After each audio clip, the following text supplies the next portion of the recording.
This is Moscow, the largest city in Russia that has been ever evolving to remarkable stretches over time.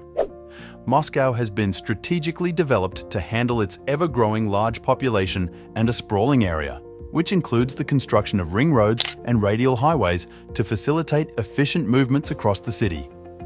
Moscow also boasts of an efficient subway system that has helped place it on the map of big cities in the world. So, how did a subway system emerge as a precision instrument for fashioning the Stalinist soul? Those massive stations, the chandeliers and marble tiles, the triumphant mosaics, how did these flourishes define the city's metro? What of the rest of the transport networks?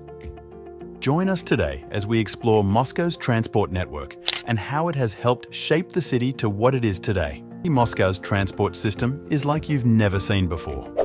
It may look like something a 3-year-old would draw, but honestly, it is extremely complex and efficient, containing the busiest metro system in the world with over 2 billion annual riders every year. I'm definitely talking about the Moscow Metro, Monorail, MCD and MCC system map. If you take a look at the map, you will realize of the confusing circular lines with different colors, but it's not to make you feel disgusted at what the government does with its papers.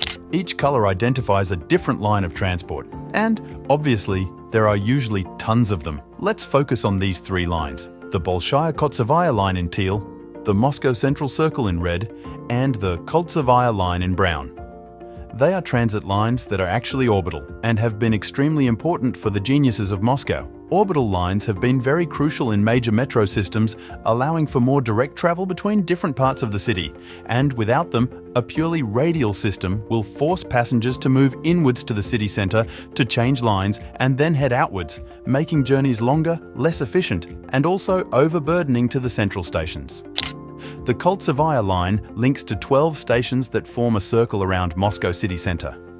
The Moscow Central Circle, or MCC for short, links to 31 stations that serves Greater Moscow and connects the suburbs with the city, while the Bolshaya Koltsevaya line also links 31 stations and is the outer circle using transit lines between the outskirts of Moscow. So when you're trying to transfer between 2 extremely busy lines, such as Zamoskvoretskaya line and the Sokolnicheskaya line, for example, you can simply use the orbital lines to do this. But that's just one part of this.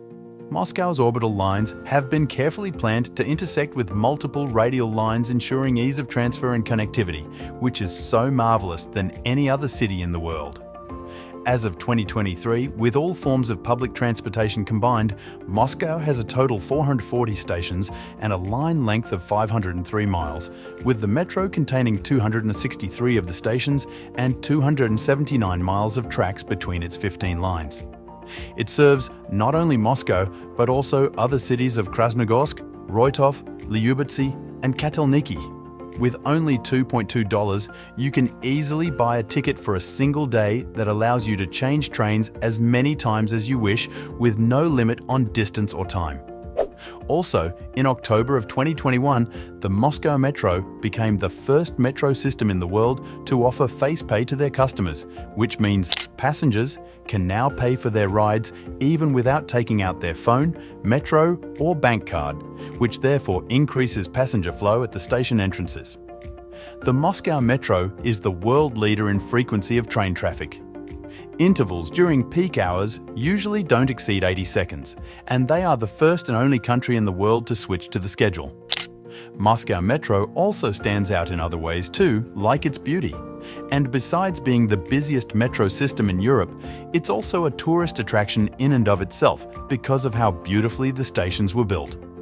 The Moscow Metro was one of the USSR's most luxurious palaces for the people, and that's how they ended up with each station being a unique work of art symbolic of Russia's pride and history.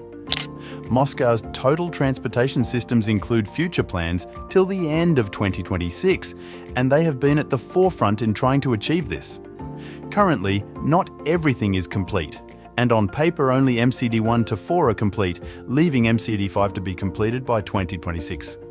Regardless though, they make up the Moscow Central Diameter, or MCD in short. They simply stretch all across Moscow, essentially bridging the gap in between the metro and longer distance regional trains with 188 miles of lines. It's the rapid transit solution for suburban commuters, offering a direct route for all passengers, without even requiring them to navigate through the central metro hubs. After the first 9 months of opening up, their passenger traffic was already over 100 million individual journeys. Next, we have the bus system. Due to considerable distance between metro stations outside the city centre compared to other cities, a network of bus routes extends from each station to the residential areas. This ensures that every major street in the city is well served by at least one bus line. The annual bus ridership ranges between 800 million and 1 billion, surpassing the combined ridership of New York and Los Angeles. Lately, Moscow has been switching to electric buses. Moscow is transitioning to electric buses and currently has the second largest fleet in Europe, with 1,050 buses, second only to London. The city aims to completely convert its bus fleet to electric by 2030. Then there's the Moscow trams. Although their significance has declined due to the expansion of the metro, resulting in the removal of many critical routes, trams remain a vital part of the city's transportation network. They are still widely used, accounting for 5% of all public transportation trips in Moscow, with over 600,000 daily riders. While their role isn't as prominent as before, they continue to provide essential connections between metro lines. Now, public transportation usually makes around 70% of all trips in Moscow, a percentage slightly higher compared to New York City, which stands at 65%. Even though Moscow has strived to maintain an efficient transport network, it still faces the major challenge of traffic congestion, and cars stand out to cause all these. In fact, Moscow is ranked as the worst, not only in Europe, but also in the entire world when it comes to traffic congestion. And remember, Moscow is the second largest city in Europe, with a population of over 13.1 million people, only behind Istanbul. Though Moscow is working around the clock to curb this menace, currently in terms of car ownership, there's an average of around 300 cars per 1,000 people, which honestly puts it at around the same level as London, but they are trying to lower it too, thanks to the new method of car sharing. For those who don't understand, car sharing is actually a model of car rental where people rent cars for short periods of time, often by the hour. And for Moscow people, this is insanely cheap too. Ranging from just 3 to 20 US cents per minute, anyone can just rent a car for their usual business. The process of car renting has helped to minimize the effects of environmental pollution and also helped to combat congestion. Overall, Moscow has been working really hard to improve their public transportation. Since 2011, Moscow has added 187 miles of metro lines and 150 combined MCD and MCC stations, bringing accessible transportation to an additional 3.8 million residents. The city plans to continue this expansion, aiming to open 39 more stations by 2033, which will bring the total number of stations to over 400. This will place Moscow among the few cities worldwide, alongside New York City and Shanghai, with such an extensive metro system. Beyond just transportation, the city is well diversified by a form of architecture that reflects its rich history, with landmarks like the Kremlin and Red Square serving as symbols of its imperial and Soviet past. The cityscape includes a mix of Russian Orthodox cathedral with painted frescoes, grand Soviet-era buildings, and modern developments like Zaryadye Park, which features a cantilevered viewing platform designed by the architects of New York's High Line. The city invites wandering every bit as much as Paris, and maybe even more because the touristic landscape here is less frequently trod. That unfamiliarity can serve as the greatest of temptations for the urban nomad.